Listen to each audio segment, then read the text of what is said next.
The Buddha and his Anatta. Is unselfish joy practicable? The awakened one, the Buddha, said, "Here, O monks, a disciple lets his mind pervade 1/4 of the world with thoughts of unselfish joy, and so the second, and so the third, and so the fourth. And thus the whole wide world, above, below, around, everywhere and equally, he continues to pervade with a heart of unselfish joy, abundant, grown great, measureless, without hostility or ill will. The virtue of mudita, finding joy in the happiness and success of others, has not received sufficient attention either in expositions of Buddhist ethics or in the meditative development of the 4 sublime states, Brahma Vihara, of which mudita is one. It was, therefore, thought desirable to compile this little book of essays and texts, and to mention in this introduction a few supplementary features of this rather neglected subject.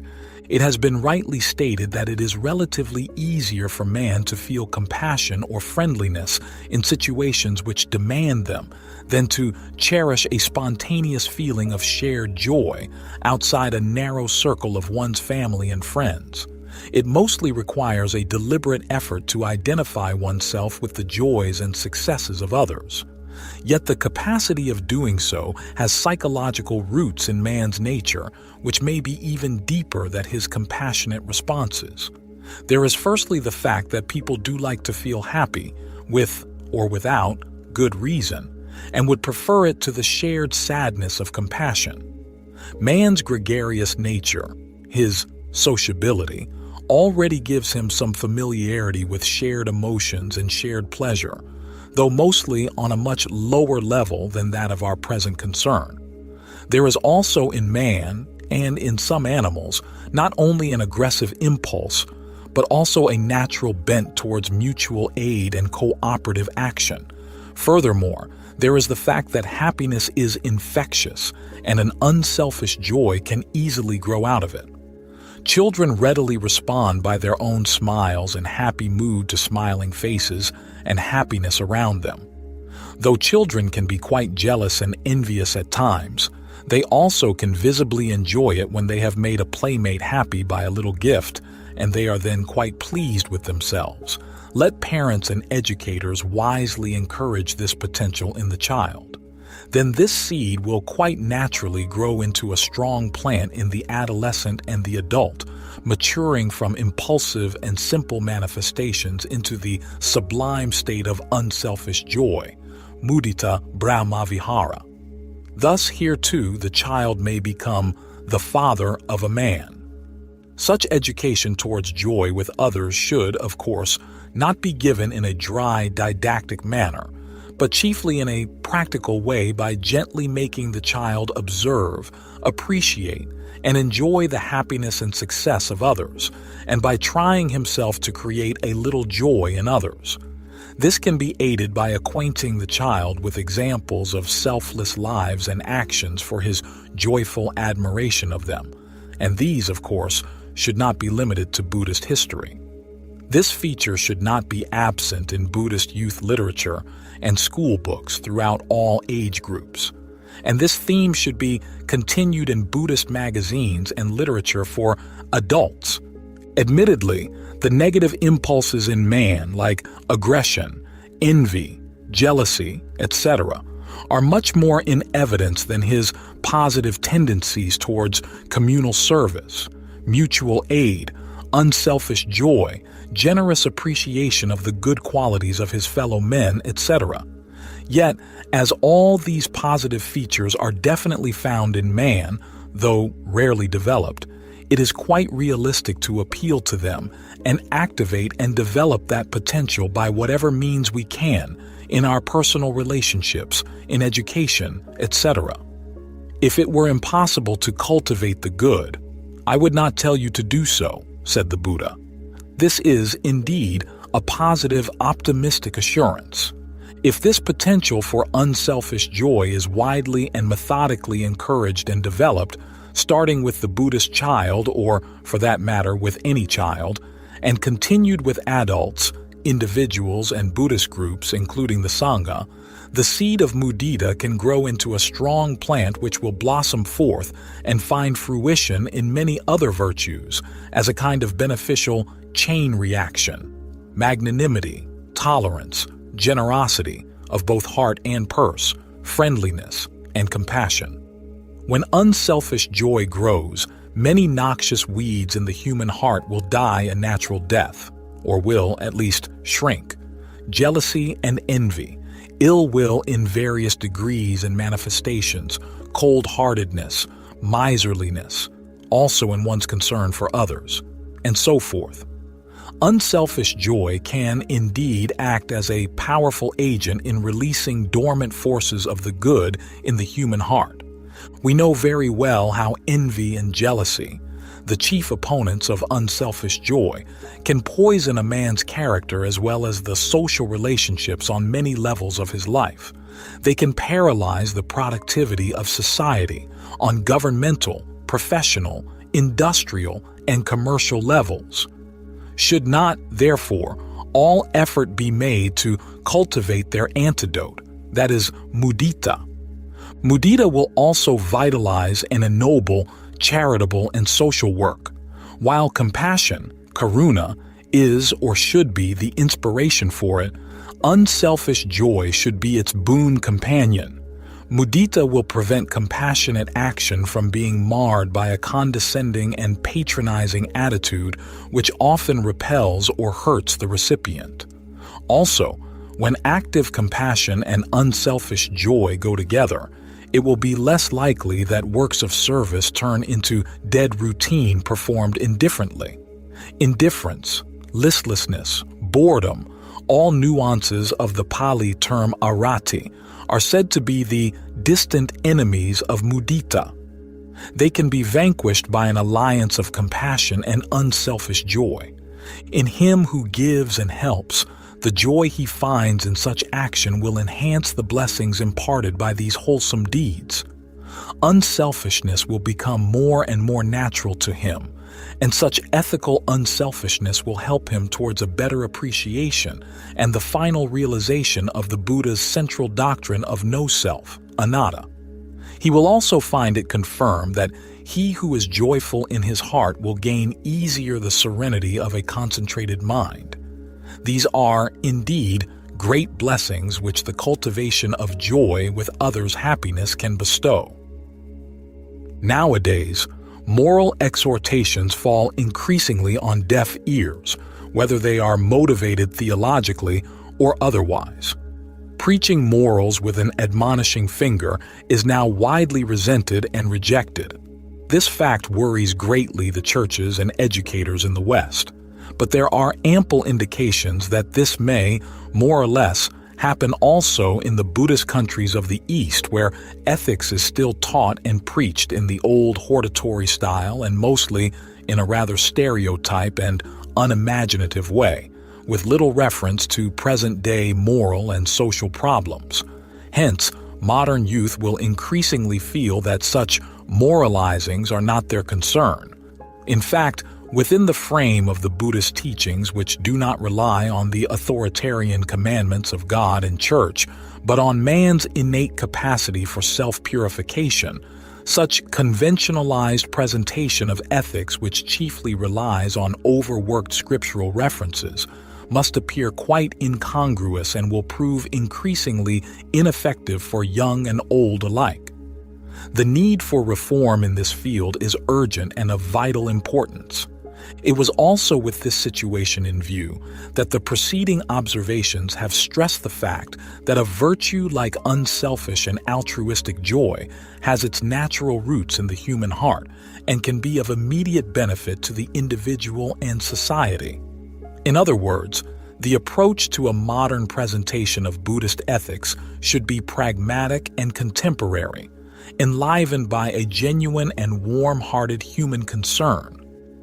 In this troubled world of ours, there are plenty of opportunities for thoughts and deeds of compassion, but there seem to be all too few for sharing in others' joy.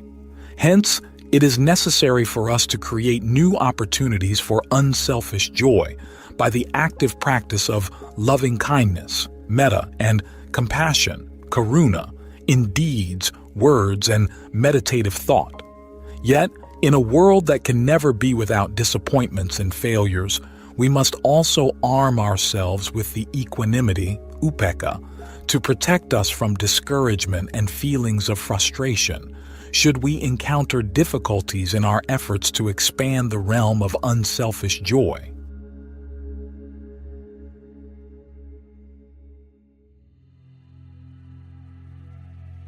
Unselfish joy, a neglected virtue.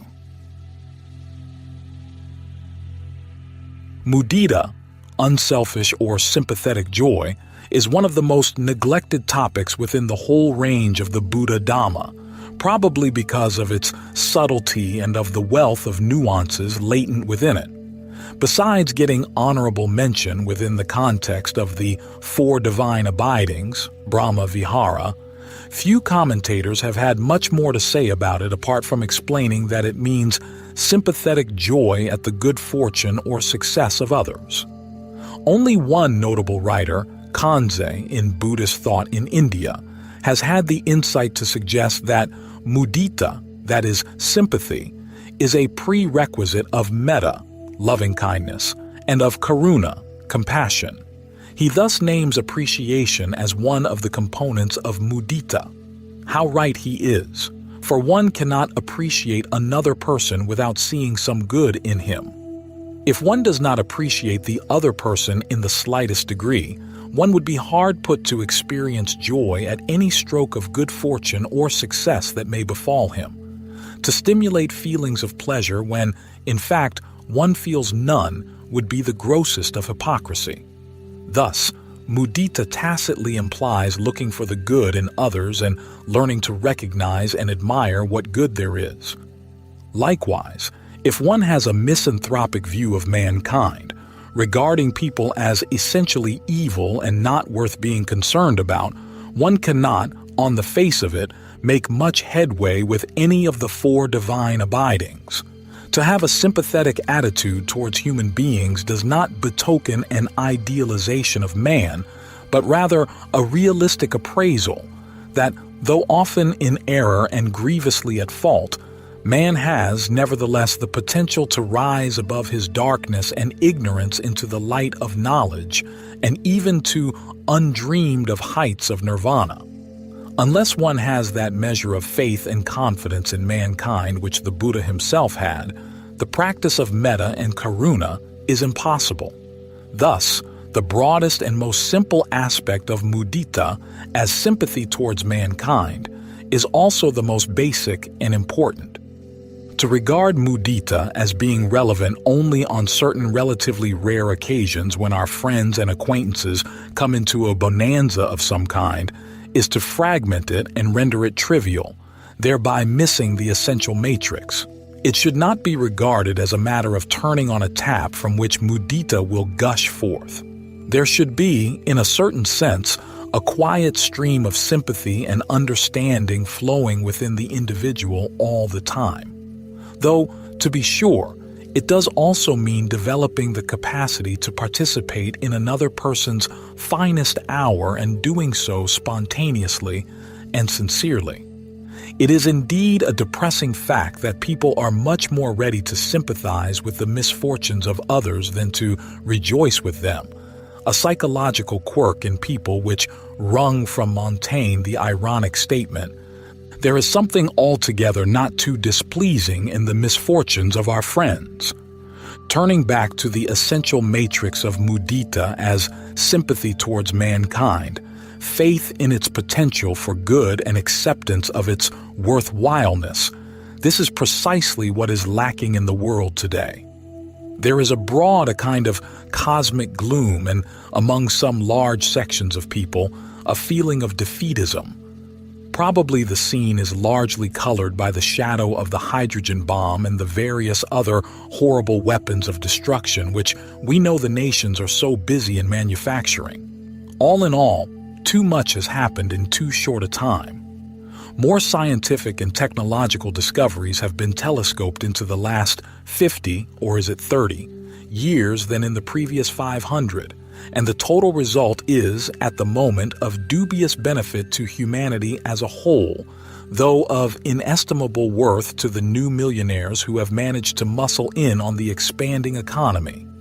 Electric and nuclear power, the spectacular forging ahead of communication, transport, and industry have brought in their wake such negative byproducts as overpopulation, more and more urbanization into colossal, concentrated centers such as Tokyo, New York, and London, and even Sydney and Melbourne, which in turn has given rise to other unfortunate results, both physical and psychological: pollution from industrial waste, destruction of natural resources, individual desocialization, alienation, stress, as evidenced by the delinquency figures, the drift to drugs, character disorders, feelings of the meaninglessness of life, rise in crime, wanton destructiveness, a sure symptom of frustration and an unlived life, despair, suicide.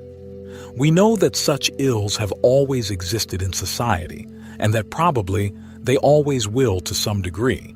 But the frightening thing about the present situation is that they are insidiously increasing, in spite of the fact that many people, and especially the youth, have never had it so good. As it is, man feels more insecure than ever, more uncertain and lost.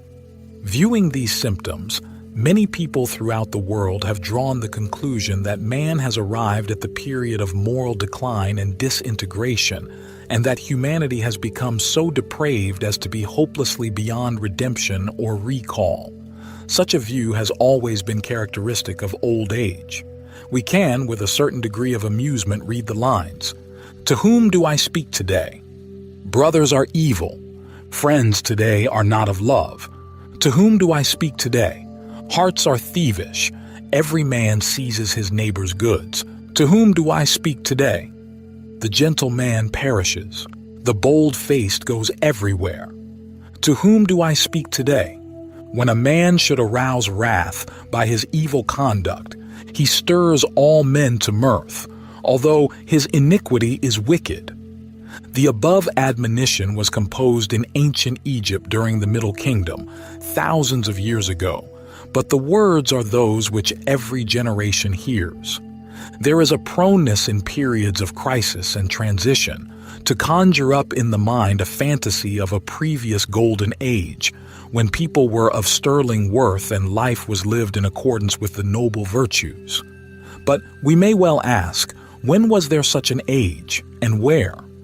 If people who harbor such quaint notions were to read history, they would realize that such a belief is just about as valid as that there ever was a time when flowers bloomed forever and sweethearts were always true, in the words of the old song. Ancient history and the Middle Ages are definitely out as far as morality is concerned.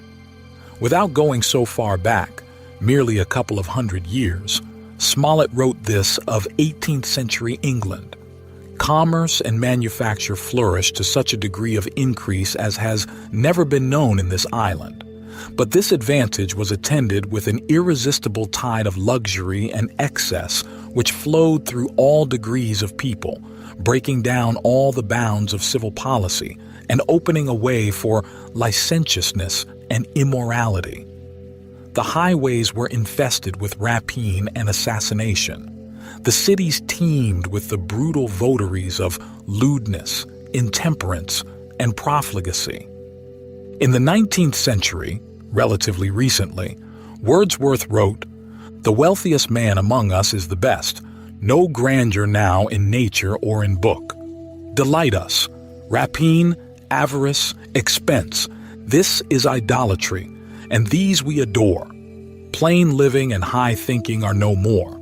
The homely beauty of the good old cause is gone, our fearful innocence, and pure religion breathing household laws." And James Hemming, a modern writer, in his book Individual Morality: 19th century London was frequently shaken by the destructive antics of informally organized hooligan gangs of young aristocrats. Those young roughs, having idled away their days, spent their nights beating people up, smashing up coffee stalls, alarming women and such like the Bucks, the Corinthians, and all their imitators and hangers-on. Such bands were following, somewhat less cruelly, in the tradition of the nefarious Mohawks who terrorized 18th century London. Sexual propriety. Quoting again from Heming, brothels in the 19th century were big business, and laws to forbid living on the immoral earnings of women, after several rebuffs in Parliament, did not reach the statute books till 1885. But this was in England, the most progressive country in Europe. There is no evidence for believing that conditions were better on the continent. Understandably, 25 years after World War II, we are still appalled by the memory of the Nazi gas chambers and the genocide which was their aim. This is by no means an isolated instance of genocide. History bears witness to similar incidents of destructive hate, culminating in mass murder. The Albigenses were wiped out to a man, and in 1572, at the massacre of St. Bartholomew's Eve, thousands of Huguenots were slaughtered, Pope Gregory XIII commanding bonfires to be lit and a medal to be struck in celebration. The idea that the mass destruction of one's ideological enemies is justified was already old in the days of the Old Testament. Saul was commanded, "Now go and smite Amalek, and utterly destroy all that they have, and spare them not. But slay both man and woman, infant and suckling, ox and sheep, camel and ass." All of the foregoing is not intended as apologetics justifying violence, bloodbaths, or individual or collective acts of immorality, but merely to dispel the myth that there was ever a previous idyllic phase when man could have said with some semblance of truth, "God's in his heaven, and all's right with the world." So let us lay to rest forever the belief that in the past men were truer, kinder, more upright, and generally more worthy than they are today. Let us give that piece of romantic fiction the respectable funeral that it deserves. Our ancestors and predecessors were no better than we are, and we are certainly not worse than they were. In many respects, we have improved considerably on the ways of our forebears. Actually, there has been a great deal of progress considering that slavery hung on in England until 1772, in America till 1863, and serfdom in Russia till 1861. And in spite of the injustices and lack of moral scruples that still exist, there is more awareness, kindliness, and sensitivity in many human societies than there has ever been before. Today, when a national disaster of great magnitude occurs in a country, quite often the rest of the world rallies around and helps, perhaps not to the extent that it should, but nonetheless to some extent. Such a broadening expansion of the human conscience would have been deemed a utopian ideal in former times and impossible. When acts of genocide were perpetrated in the past, people just accepted it. That was that, and there was nothing to be done about it. In our time, the whole world was revolted by the Nazi gas chambers, eventually rose against the loathsome disease of fascism, and smashed it, even thought it took the combined might of the Allied force 5 years of bitter conflict to do so. However, in the past, without exception, whatever was inflicted upon a people, they mostly took. Today, they don't. They protest, they demonstrate, they kick up a fuss.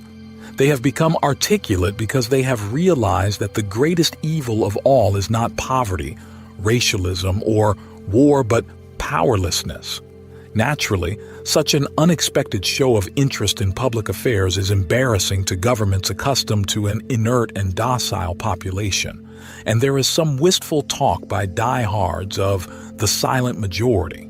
But the present indications are that the silent majority is likely to become a silent minority in the face of such urgent problems as overpopulation, and destruction of natural resources, which, if left unchecked, will make the Earth uninhabitable within a foreseeable future. However, against this general tendency is the lamentable fact that nothing was done about the rape of Tibet, and even now there are no large-scale or forceful protests being made about the genocide that is being practiced in that country by the Chinese. So, far from feeling dejected and dispirited about mankind, we should be hopeful and buoyant. There would be infinitely more cause for alarm and despair if people were as easy to manipulate as sheep, or merely apathetic. The arguing and the restlessness throughout the world is about the principles on which we should run our lives, a struggle for values other than the profit motive, for ways and means to make possible greater cooperation between individuals and nations, and for moral maturity in coping with man's new powers and responsibilities. People discuss, argue, petition, protest, demonstrate because of their sympathy, compassion, and love for mankind. It is very difficult to differentiate between the three, or to recognize precisely the line of demarcation where one ends and the other begins, because they are illimitable. There are, of course, others who see in these conflicts only hatred, but this view is hardly tenable because it is much easier and much more comfortable to remain uninvolved, drifting with the current, nor swimming against it. The Ven, Nyanaponika, has summed up the interdependence of the four divine abidings in the following quotation: "Love imparts to equanimity its selflessness, its boundless nature, and even its fervor.